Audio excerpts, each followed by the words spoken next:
भारत और चीन के बीच गलवान घाटी में 15-16 जून की रात हुई हिंसक झड़प के बाद दोस्तों इंडिया चाइना बॉर्डर पर मामला काफी गर्मा चुका है। और दोस्तों अब जो खबर निकल कर आई है सामने, उसने चीन की दरिंदगी और उसकी खूनी मंसूबों को पूरी तरह से साफ कर दिया है। क्या है पूरा मामला दोस्तों, बताएंगे हमारे पॉलिटिकल इनसाइडर। जी हाँ, कहिए क्या है पूरा मामला।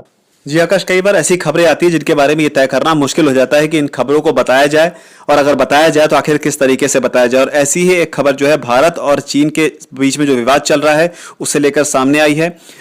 खबर क्या है वो बताने से पहले मैं आकाश आपको ये बता दूं, इस खबर के हर पहलू को समझना बेहद जरूरी है, तभी आप इस खबर को पूरी तरीके से समझ पाएंगे, खुद किसी नतीजे पर पहुंच पाएंगे कि आखिर एक्चुअल में चल क्या रहा है और क्या हुआ था। दरअसल अभी हाल ही में गलवान वैली में भारत और चीन के सैनिकों के बीच झड़प हुई थी, जिसमें भारत के 20 जवान शहीद हो गए थे, ये सबको पता है। और चीन के भी हमने 43 जवान मार दिए थे। हालांकि इनके घायल होने की बात भी आ रही है। आंकड़ों को लेकर, मरने वालों के आंकड़ों को लेकर चीन ने अभी तक उस पर कुछ भी स्वीकार नहीं किया था।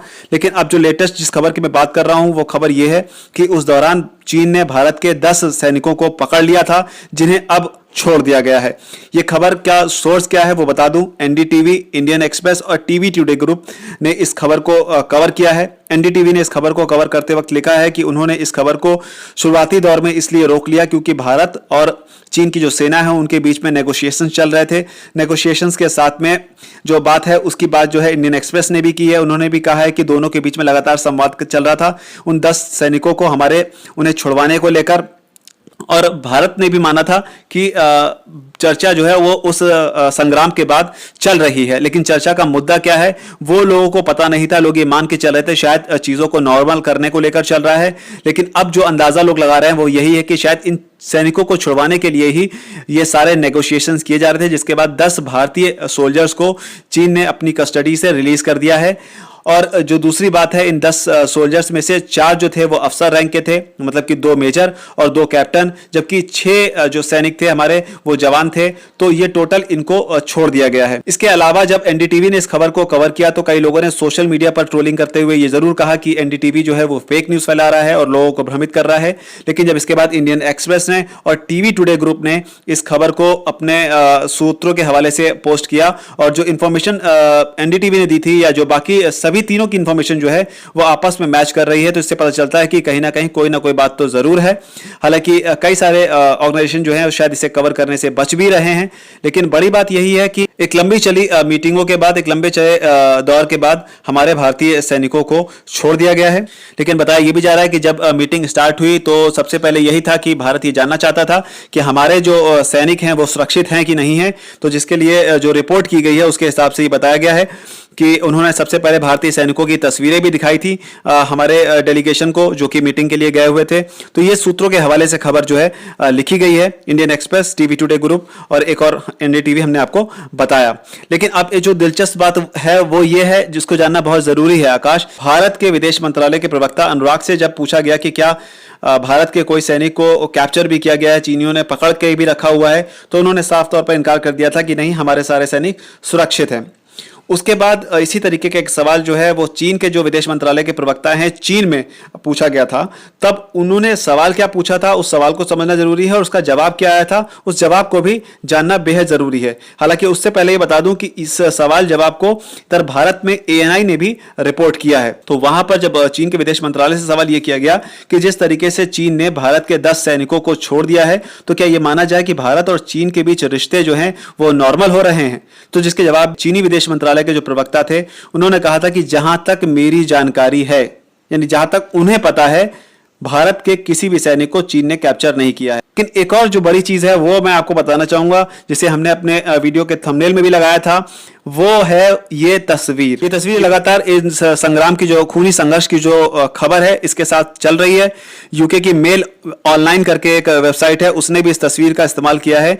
और इस तस्वीर का मतलब क्या है उसे समझने के लिए बता दूं कि जब भारत और चीन के सैनिकों के बीच झड़प हुई थी तो भारतीय मीडिया में भी एक खबर खूब चली थी कि चीनियों ने लोहे की रॉड पर कील लगे हुए डंडों से भारतीय सैनिकों पर हमला किया था। हालांकि तब वो तस्वीरें कहीं नहीं आई थी, लेकिन ये तस्वीर जरूर चल रही है और ये कई लोग अनुमान कर चल रहे हैं कि शायद ये वही तस्वीर है या शायद ये वही डंडे हैं जिनका इस्तेमाल चीनियों ने भारतीय सैनिकों के खिलाफ किया होगा। जबकि इन डंडों को देखकर आप देखेंगे तो ये साफ तौर पर देख के लग रहा है कि इन्हें बाकायदा शायद बनवाया गया है वेल्डिंग कराकर या दूसरे तरीकों से। जबकि भारत और चीन के बीच जो पैक्ट है उसके मुताबिक भारत और चीन की सीमा में LAC से 2 किलोमीटर दूर तक कोई भी हथियार नहीं रख सकते हैं, यानी कि गन या एम्यूनिशन लेकर आप नहीं चल सकते हैं जब आप फेस ऑफ की पोजीशन में होंगे तब। लेकिन अगर उस ट्रीटी को आप इस तरीके से ट्रिक करके इस तरीके के हथियार बनाकर इनका इस्तेमाल करते हैं तो वो भी कहीं ना कहीं वायलेशन ही कहा जाना चाहिए। लेकिन फिलहाल टेक्निकली इसे नहीं कह रहे, लेकिन इन डंडों का इस्तेमाल किया। उसके अलावा मेल ऑनलाइन ने जो खबर लिखी उसके मुताबिक ये भी कहा गया है भारत की तरफ से जो दावा किया है मेल ऑनलाइन ने कि चीनी सैनिकों ने हमारे सैनिकों की बॉडी को म्यूटिलेट भी किया, यानी कि जो पार्थिव शरीर था उसके साथ छेड़छाड़ भी की। तो ये कई सारी सनसनीखेज खुलासे जो हैं वो इंटरनेशनल मीडिया से हो रहे हैं। कई सारी ऐसी खबरें भी आ रही हैं जो वाकई चौंकाने वाली हैं और दिल दहलाने वाली हैं। तो खैर आकाश, ये इनपुट फिलहाल जो है 10 सैनिकों को छोड़ने को लेकर लगातार आ रहा है, लेकिन सरकार ने यानी भारत सरकार ने ऑफिशियली अभी इस पर कुछ भी नहीं कहा है। तीनों ने, NDTV ने, इंडियन एक्सप्रेस ने और उसके अलावा जो आपका जो तीसरा है TV टुडे ग्रुप, इन तीनों ने इसे पब्लिश कर दिया है सूत्रों के हवाले से बोलकर। तो ये एक बड़ी डेवलपमेंट है और काफी हैरान करने वाली बात है। जबकि आपको सरहद की जो जानकारी है वो मैं बता दूं कि लगातार जो हमारे हेलीकॉप्टर्स हैं, जो हमारे वॉर प्लेन्स हैं, फाइटर जेट्स हैं, वो लगातार लेह लद्दाख के रीजन में गश्त लगा रहे हैं। माहौल काफी टेंस है बॉर्डर एरियाज में, तो इस लिहाज से अगर देखें तो काफी कुछ डेवलपमेंट पे नजर रखने की भी जरूरत है। जी आकाश। दोस्तों 45 सालों के बाद ये पहली बार हुआ है जब भारत और चीनी सैनिक आपस में इस तरह से भिड़े हैं। 1975 में अरुणाचल प्रदेश स्थित बॉर्डर पर जब भारत रोजाना की तरह पेट्रोलिंग कर रहा था तो चीनी सैनिकों ने घात लगाकर हमला किया था। और दोस्तों इससे पहले 1967 में नाथूलाल सिक्किम में भारत और चीनी सैनिकों के बीच एक घातक झड़प हुई थी जिसमें हमारे 88 वीर जवान शहीद हुए थे। पर दोस्तों भारतीय सैनिकों ने 300 चीनी सैनिकों को मार गिराया था। और दोस्तों 45 साल बाद फिर चीन भारत से पंगा ले रहा है। दोस्तों उसे मुंह तोड़ जवाब हमें किस तरह से देना चाहिए कमेंट सेक्शन में लिखकर बताएं। हमारी ये रिपोर्ट पसंद आई हो तो हमारी इस वीडियो को लाइक करें, शेयर करें और हमारे चैनल DHFA अड्डा को सब्सक्राइब करना ना भूलें। नमस्कार।